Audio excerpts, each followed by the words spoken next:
Okay, now we have the source of inspiration for all the devotees in Delhi NCR, His Grace Mohan Rupa Prabhuji.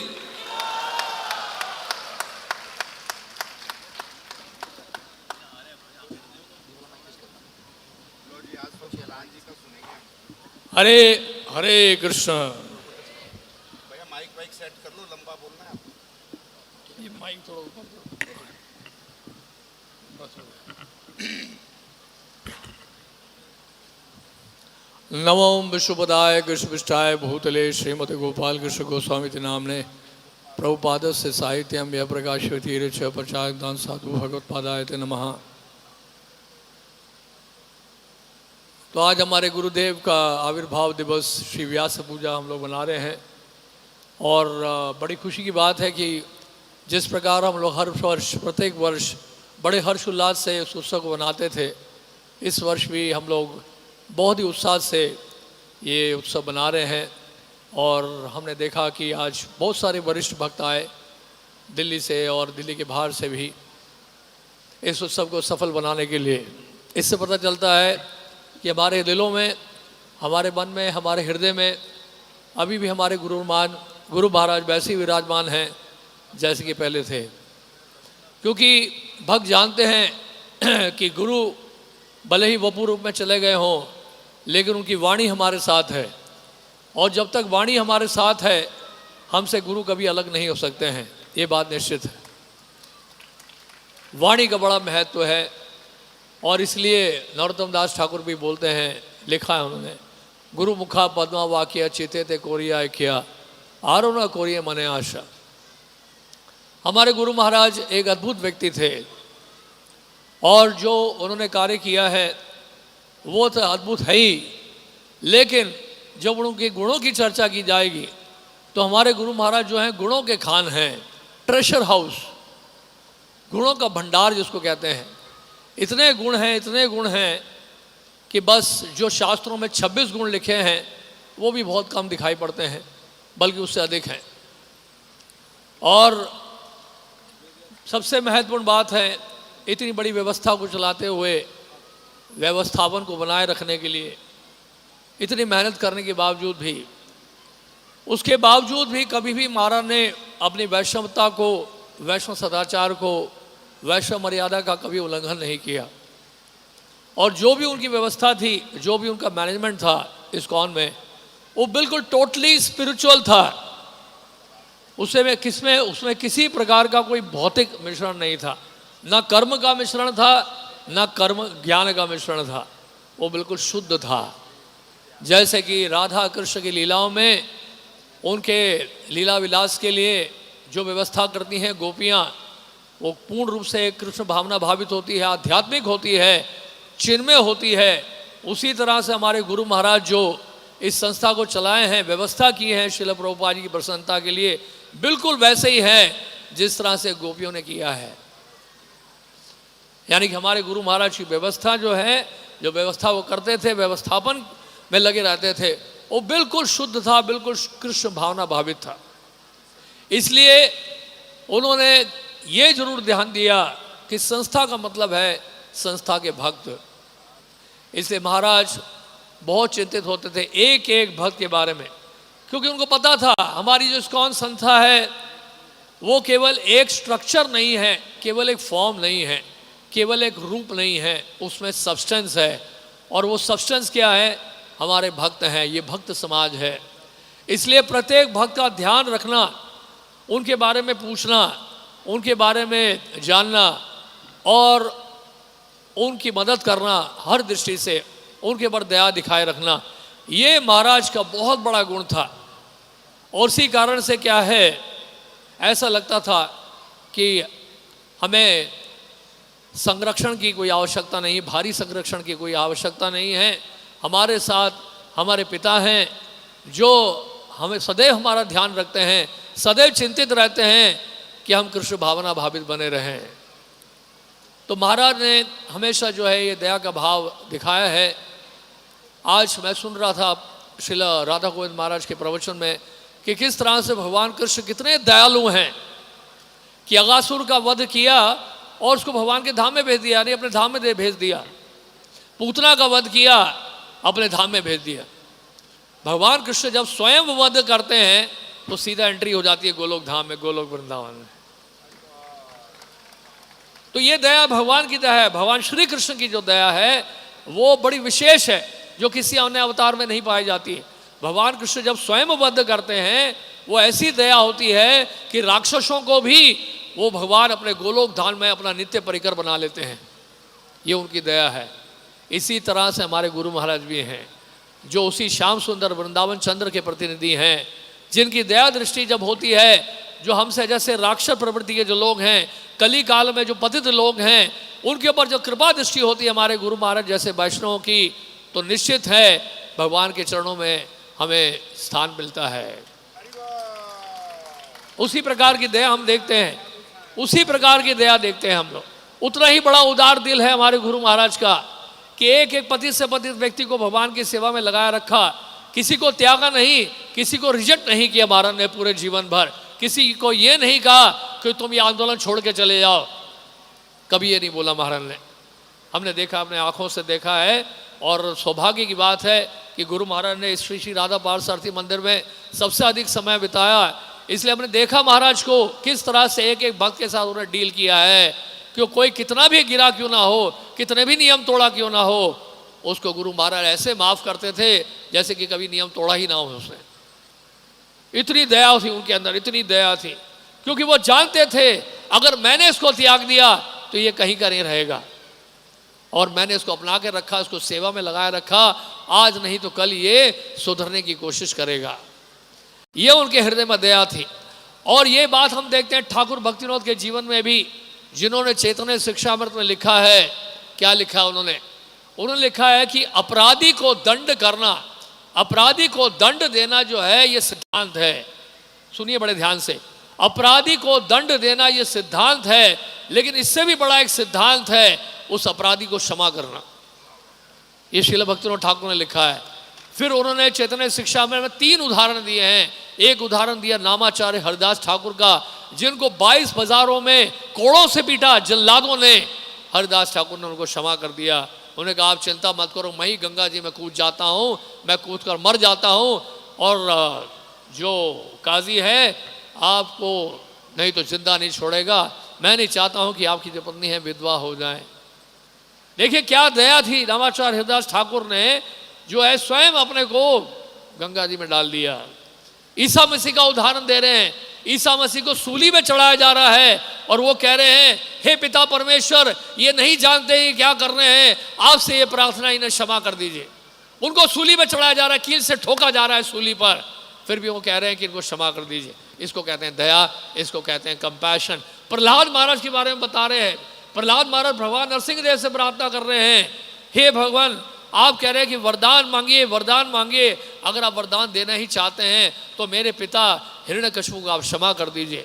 Hiranyakashipu ने कितना अत्याचार किया प्रहलाद महाराज के साथ, मारने की कोशिश की हर तरीके से, लेकिन प्रहलाद महाराज ने क्या किया, उनसे प्रार्थना की, हे नरसिंह देव, हे भगवान मेरे पिता को आप माफ कर दीजिए। तो इसको कहते हैं दया। दया में बड़ी शक्ति है, दया में बड़ा पावर है। कोई दया कुछ कमजोरी ना समझे, विनम्रता को कमजोरी ना समझे। ये बहुत बड़ा बल है, ये बहुत बड़ी आध्यात्मिक शक्ति है, जो वास्तव में बहुत क्या कहते हैं उसको, निम्न स्तर के लोग जो होते हैं, जो अधम स्तर के लोग होते हैं, जो आसुरी प्रवृत्ति के लोग होते हैं, उनके हृदय में दया नहीं होती है। जिनके हृदय में दया होती है वो महान व्यक्ति होता है, वो बहुत महान व्यक्ति होता है, वो बहुत बड़ा व्यक्ति होता है। और ऐसा दया दिखाने वाला व्यक्ति, ऐसे क्षमा करने वाला व्यक्ति जो है, उसकी महिमा का गुणगान होता है। इसलिए विभीषण जब आए और विभीषण जो है भगवान श्री राम को प्रणाम किए, भगवान राम की शरण में आने मात्र से ही, अभी दंडवत करके उठे ही नहीं थे, भगवान राम ने उन शरणागत व्यक्ति को क्या कर दिया, स्वीकार कर लिया, अपना लिया और लंकेश करके घोषित कर दिया, लंकापति घोषित कर दिया उनको। सोच के देखिए भगवान राम की दया देखिए आप। तो इसी तरह से देखिए दया की भावना जागृत करना बहुत जरूरी है। जो भी प्रचारक बनना चाहते हैं, हम में से जो भी प्रचारक बनना चाहते हैं, उनको दया की भावना जागृत करनी चाहिए। हमारे गुरु महाराज की तरह, हमारे गुरु महाराज में ऐसी दया की भावना थी जो मतलब जैसे खरा सोना होता है, इसलिए एक एक भक्त को किस तरह से उन्होंने लगा के रखा है, ये बहुत बड़ी कला है, बहुत बड़ी कृपा उनकी थी। नहीं तो हम जैसे पतित लोगों का उद्धार कौन करेगा बताइए आप, इस कली अन्यथा हम क्या लायक है बताइए। हम तो इस कली काल में आए हैं, बड़े ही पतित हैं हम लोग। तो इसलिए मैं तो ये कहूँगा, गुरु महाराज का जो चरित्र है बड़ा अद्भुत है, उनकी विनम्रता बड़ी अद्भुत है, और एक एक पंक्ति में उन्होंने जो दया की भावना दिखाई है वो अद्वितीय है। और इस तरह की भावना हम लोगों को जागृत करनी है, तभी हम लोग जो है वैश्य समाज में सुखी रह पाएंगे, तभी हमारे से हृदय से द्वेष दूर होगा, एक दूसरे के प्रति शत्रुता की भावना दूर होगी, जब हमारे हृदय में हमारे गुरु महाराज जैसे दया की भावना जागृत होगी। ये बहुत आवश्यक इस बात को समझना। और ऐसी कई घटनाएं हैं गुरु महाराज के जीवन में, हम देखते हैं सेवा को लेकर इतने परिपक्व थे, इतने सिद्ध थे वो सेवा में। कोई भी सेवा हो, अगर उनको एक बार आप कुछ बता देंगे कि गुरु महाराज ये बात है, उस बात को इतनी गंभीरता से लेते थे। गुरु महाराज से बोलने से पहले हमें 100 बार सोचना पड़ता था। ये नहीं कि कोई कुछ भी जाके बोल दे। अगर महाराज को कुछ बोल देंगे, महाराज को तो देखिए सुपर कंप्यूटर ब्रेन था, उनको एक बार आप कुछ बोल देंगे वो जीवन भर नहीं भूलेंगे, मतलब इम्प्रिंट हो जाएगा उनकी चेतना में वो बात। इसलिए बहुत सोच समझ के बोलना पड़ता। अगर एक बार आपने बोल दिया वो कभी नहीं, वो विस्मृति होगी नहीं उनको, वो भूलेंगे नहीं बात को। तो ये उनकी इतनी शार्प मेमोरी थी, क्योंकि महाराज ने मैंने बोलते हुए देखा गुरु महाराज को। महाराज ने एक बार बोला, I am so sharp I can enter into your mind, मैं आपके मन में घुस सकता हूं, जितना आप अपने बारे में नहीं जानते हो मैं आपके बारे में जानता हूं। एक गुरु महाराज के शब्द है, मैंने अपने मुंह से नहीं, सॉरी, अपने कान से सुना था। गुरु महाराज ने ये बोला था, उनकी इतनी मेमोरी शार्प थी, सेवा में इतने परिपक्व थे, सेवा में इतने सिद्ध थे।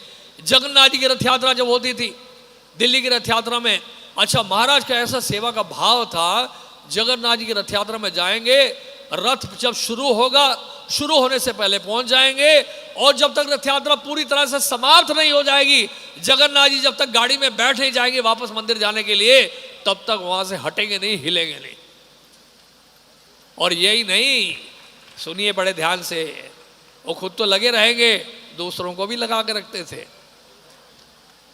तो रथ यात्रा होती थी तो हम लोग रथ, जगन्नाथ जी के रथ के सामने कीर्तन कर रहे होते थे, तो देखते थे महाराज कुछ भक्त लोग कीर्तन में गायब हैं। तो शुरू से आखिर तक चलते थे महाराज, रथ के सामने से निकलते थे, वहाँ रॉक बैंड होता था बीच में, या फिर भक्त लोग और कीर्तन कर रहे हैं, बहुत सारी झांकियाँ हैं, चलते जाते तो बीच में क्या हुआ, थोड़े हम थक गए, और वहाँ बीच में ऑटो भी चल रहा था मंदिर का, उसमें हम बैठ गए और सौंफ मिश्री खाने लगे जो बढ़ता है रास्ते में प्रसाद। तो गुरु महाराज एकदम से गाड़ी में आके झांके, उन्होंने कहा आप लोग यहाँ क्या कर रहे हैं, आप लोगों को कीर्तन में होना चाहिए। उनकी नजरें इतनी तेज थी, कौन कहाँ बैठा है, कहाँ पे छुपा हुआ है, उनकी नजरें भी तेज थी कि आप कहीं भी रहोगे तो बच नहीं सकते उनकी नजरों से। इसलिए आज भी कोई सोचे कि गुरु महाराज हमारे बीच में नहीं है, ये तो एक भ्रम है। भगवान के धाम से, गोलोक वृंदावन से अभी भी उनकी नजरें हमारे ऊपर पड़ी हुई है बड़ी तेजी से, वो हमें देख रहे हैं, एक एक क्षण हमारी नजर हमारे ऊपर है, वो देख रहे हैं कौन सा परिंदा क्या पर मार रहा है, कौन क्या सेवा कर रहा है, कौन क्या कर रहा है। नजरें बड़ी तेज हैं उनकी नजरें बड़ी तेज होती थी। इसलिए महाराज जब देखते थे अपनी तीखी नजरों से तो बड़ा डर लगता था। उनका देखना ही, उनकी दृष्टि ही अपने आप में प्राप्त थी, उनको इतने सारे शब्दों को बोलने की आवश्यकता नहीं थी, उनके अपने ही नजरों से वो बहुत कुछ बोल जाते थे, सामने वाला समझ जाता था कि महाराज क्या बोलना चाह रहे हैं, इशारा ही पर्याप्त था उनका। तो समझ रहे हैं इस बात को। तो फिर महाराज इस तरह से ऑटो में जाके पकड़ते। एक बार हम लोगों ने क्या व्यवस्था की, शाम को कुछ भक्तों के लिए अलग से प्रसाद मंगवा दिया मंदिर से, क्योंकि पंडाल में तो बाहर के कुछ लोग बनाते हैं तो उसमें मसाला तिरछ मेल वगैरह मसाला तेल वेल ज़्यादा होता है, तो कुछ मंदिर के भक्तों के लिए हमने मंदिर से प्रसाद बनवाया हुआ था और बस में रखा हुआ था। तो शाम के करीब 6 लगभग बजे थे, तो कुछ भक्तों ने सोचा कि बस में बैठ के प्रसाद ले लें, रथ यात्रा समाप्त होने में और 1-1.5 घंटा लगेगा। तो कुछ लोग वक्त बैठे हुए थे तो बस में चढ़ के बैठ गए, तो हम भी बैठ गए साथ में। तो महाराज पहुंच गए, महाराज चल रहे हैं, बड़ी तेजी से चल रहे हैं। अच्छा महाराज बहुत तेज चलते थे, बहुत फास्ट चलते थे, शुरू से आखिर तक चले। बस में देखा जहाँ के महाराज ने बस रुकवाया, चढ़ गए बस के ऊपर। महाराज कहते हैं आप लोग प्रसाद ले रहे हैं, अभी तो रथ यात्रा समाप्त ही नहीं हुई है। तो बेचारे प्रसाद मुंह तक पहुंचता ही नहीं था, तो क्या करे समझ नहीं आता था। तो इस तरह से महाराज जो है एक एक कदम में, अच्छा जब पहुंचे रथ यात्रा में, जब समाप्त हो गया और लाल किले में जहाँ पे लगता है पंडाल, तो वहाँ पे सब कार्यक्रम चल रहा था। तो गुरु महाराज के साथ ही मैं बैठा था। तो महाराज देखे कितने तेज है, महाराज जानते मेरे मन में क्या चल रहा है। महाराज ने पूछा आपका क्या प्लान है, अभी आप मंदिर जाएंगे या प्रोग्राम के अंत तक रुकेंगे। उनको पता है कि मैं क्या सोच रहा हूँ। मैंने कहा महाराज हाँ वैसे सोच रहा हूँ कि मंदिर निकल ही जाऊँ, जाने का प्रोग्राम है, मैंने बोल दिया। महाराज ने कहा स्टे टिल द एंड, महाराज बोले अंत तक रुको। तो वो नहीं चाहते थे कि लोग जो है शॉपिंग में चले जाएं या बीच में भाग जाएं या जगन्नाथ जी को छोड़ के चले जाएं, अंत तक रहना है। ऐसी तपस्या का जीवन जो है गुरु महाराज का था, जो भी करते थे उसमें तपस्या करते थे महाराज, और ऐसी तपस्या करते थे आसपास के लोग जो है बेचारे उनका शरीर कांपने लगता था, यार कब प्रसाद मिलेगा, पता नहीं कब सोएंगे। पूछिए उनसे, उनके जो सेक्रेटरी हैं, उनके सर्वेंट हैं, उनकी कैसी हालत होती थी, आप पूछ के देखिए आप। तो ऐसे ही होता था, क्योंकि महाराज का देखिए प्रसाद का समय कोई निश्चित नहीं होता था। कभी 1 बजे प्रसाद लेंगे, बोलेंगे लंच का टाइम हो गया, गुरु महाराज प्रसाद ले लीजिए। तो प्रसाद लेने बैठेंगे, बाहर कुछ लोग वेट कर रहे हैं, बोलेंगे गुरु महाराज देख लेंगे बाहर कोई वेट कर रहा है। महाराज कहते हैं बाहर कोई वेट कर रहा है, उनको अंदर बुला लो। गुरु महाराज वो वेट कर लेंगे, 10-15 मिनट की बात है, आप तो प्रसाद वैसे भी थोड़ा सा लेते हैं, 10-15 मिनट लिखेगा, वो बाहर इंतजार प्रतीक्षा कर लेंगे, आप प्रसाद ले लीजिए पहले। तो महाराज के एक ही आंसर होता था, this is not the way I work, please call them inside. बस वो अंदर क्या आ गए, प्रसाद उधर का उधर ही रह गया, और महाराज जो है अपना जो है प्रसाद लिया ही नहीं। उसके बाद कोई और आ गया, उसके बाद कोई और आ गया, उसके बाद कोई और आ गया। गुरु महाराज का ऐसा था, उनको लंबे लंबे प्रवचन में कोई बड़ा इंटरेस्ट नहीं था, लेकिन एक बात महाराज जरूर करते थे, वो क्या था, एक एक भक्त को समय देना। इसलिए डेली महाराज सैकड़ों लोगों से मिलते थे। और जब मैंने श्रील भक्ति सिद्धांत सरस्वती ठाकुर का एक कोट पढ़ा, जो सज्जन तोषणी में आया था 1930s में, वो बात बिल्कुल लागू होती है हमारे गुरु महाराज के ऊपर। जब मैंने देखा महाराज की इस एक्टिविटी को, गुरु महाराज भक्ति सिद्धांत सरस्वती ठाकुर कहते हैं कि private tutorial class is more effective than platform speaking. समझ गए आप कि लोग ट्यूशन क्यों लेते हैं, स्कूल में जाने पर भी, कॉलेज जाने पर भी प्राइवेट ट्यूशन क्यों लेते हैं, क्योंकि उसमें ज़्यादा फोकस होता है। तो श्रील भक्ति सिद्धांत ठाकुर कहते थे कि ये जो पर्सनल मीटिंग होती है, पर्सनल अटेंशन देना होता है, वो ज़्यादा इफेक्टिव है प्रवचन से। और वो बात हमने गुरु महाराज में देखी, सुबह से शाम तक लोगों से मिलना, उनको समय देना, एक एक करके सबसे मिलना। इसलिए गुरु महाराज जितने लोगों को जानते थे, शायद ही कोई जानता होगा। और उसका प्रमाण क्या है, गुरु महाराज का जितने तिरुभाव और वापस आए महाराज दिल्ली, आप देखिए उनके दर्शन के लिए 1 लाख से ऊपर लोग आए यहाँ पर। उसका कारण यही है, उनकी दया दृष्टि जो है एक एक व्यक्ति के ऊपर पड़ी है, एक एक व्यक्ति के हृदय को छुआ है गुरु महाराज ने, और उसमें कोई संशय नहीं है। तो इस तरह से जी उनकी दया की भावना थी, एक एक व्यक्ति को ध्यान देना। तो इस प्रकार जो है महाराज ने जो है इतना जो है पूरे वैश्य समाज के लिए इतना बड़ा कार्य किया है कि आज दुनिया उनको याद कर रही है। आज दुनिया जो है वंचित हो गई है, पूरा वैष्णव समाज वंचित हो गया है। ऐसे गुरु हमारे साथ नहीं हैं, ऐसे वैष्णव हमारे साथ नहीं हैं। ये चिंता का विषय जरूर है, क्या होगा हमारा।